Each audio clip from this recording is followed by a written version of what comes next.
మాజీ ప్రధాని దివంగత రాజీవ్ గాంధీ దేశానికి చేసిన సేవలు చిరస్మరణీయమని నిర్మల్ కాంగ్రెస్ పార్టీ నాయకులు అన్నారు. నిర్మల్ జిల్లా కేంద్రంలోని డీసీసీ అధ్యక్షులు శ్రీహర్రావు నివాసంలో రాజీవ్ గాంధీ 80వ జయంతి కార్యక్రమం నిర్వహించారు. ఈ సందర్భంగా ఆయన చిత్రపటానికి పూలమాలలు వేసి నివాళులర్పించారు. దేశానికి చేసిన సేవలను స్మరించుకున్నారు.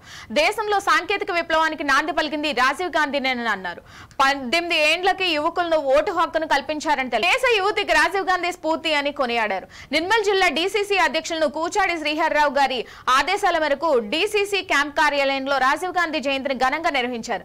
ఈ కార్యక్రమంలో పట్టణ అధ్యక్షులు నాదెడపు చిన్ను, జిల్లా సేవదళ అధ్యక్షులు ఎంబడి రాజేశ్వరరావు, మాజీ జెడ్పీటీసీ సభ్యులు పత్తిరెడ్డి రాజేశ్వర్ రెడ్డి, బార్ అసోసియేషన్ అధ్యక్షులు మల్లారెడ్డి, కాంగ్రెస్ నాయకులు పాల్గొన్నారు. జిల్లా క్యాంప్ కార్యాలయంలో రాజీవ్ గాంధీ గారి జయంతి వేడుకలను ఘనంగా జరుపుకోవడం జరుగుతున్నది.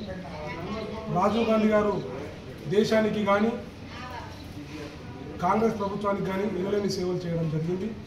ఆయన సేవలను కొనియాడుతూ కాంగ్రెస్ పార్టీ ఎప్పుడు ముందుకు నడుస్తాయని తెలియజేస్తూ రాజీవ్ గాంధీ గారు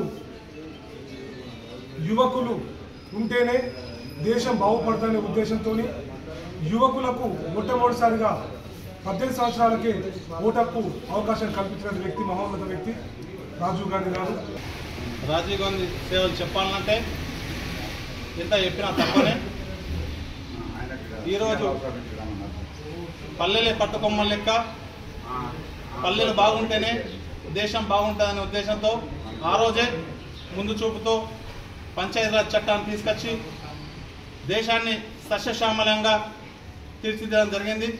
అదేవిధంగా ఈ దేశంలో యువతని దిశానిర్దేశం చేస్తుందని భాగంలో యువతకు